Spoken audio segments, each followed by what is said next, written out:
Muy buenos días para todos, mi nombre es Juliana Porras, hago parte del programa de entrenamiento deportivo y el día de hoy estaremos hablando un poco sobre los músculos, la contracción muscular y la fuerza, basados en el capítulo 3 del libro de la periodización de la fuerza de Tudor Pompa.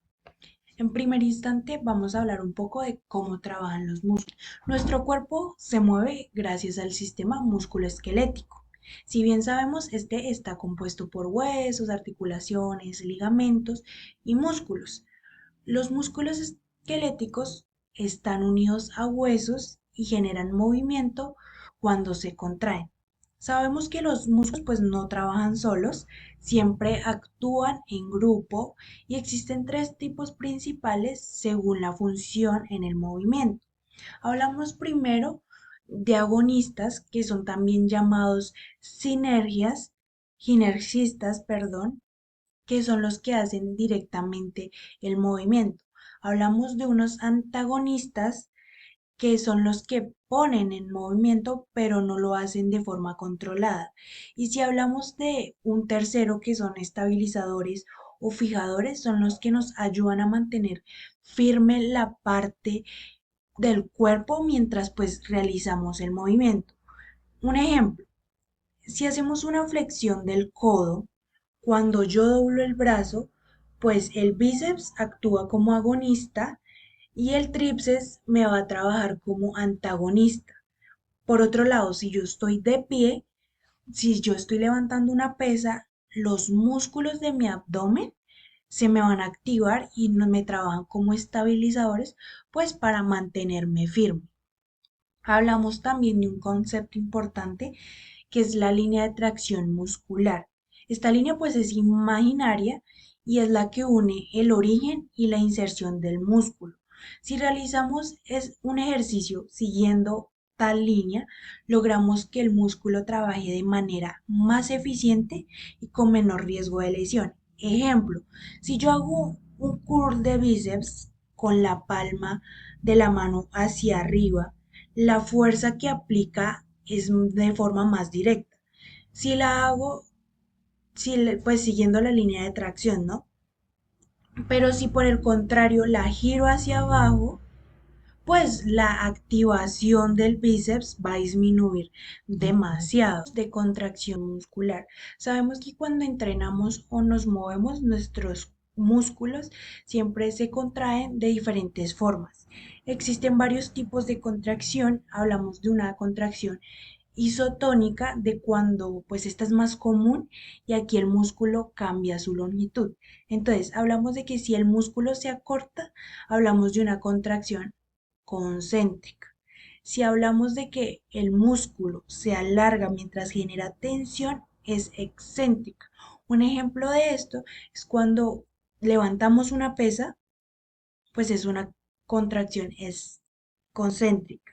Y si hablamos de que cuando la bajo es excéntrica, porque estoy haciendo una alargación del músculo. También hablamos de contracción isométrica, que es cuando el músculo se activa pero no se mueve. Ejemplo, empujar una pared o mantener una pesa en una posición sin moverla. Hablamos también de contracción isocinética, que es el tipo que solo se logra con máquinas especiales, donde pues el músculo se contrae a velocidad constante durante todo el movimiento. Este se usa más pues en rehabilitaciones o entrenamientos más avanzados. También hablamos de los tipos de fuerza, que pues hablamos de que son pilares fundamentales en el entrenamiento deportivo. Si hablamos de una fuerza general, hablamos de la capacidad que tenemos de generar fuerza en todo el cuerpo. Entonces, esta es como la base y es especialmente para principiantes o niños en formación. Si hablamos de fuerza específica, hablamos más de una fuerza que se entrena pues en los músculos que se usan en un deporte.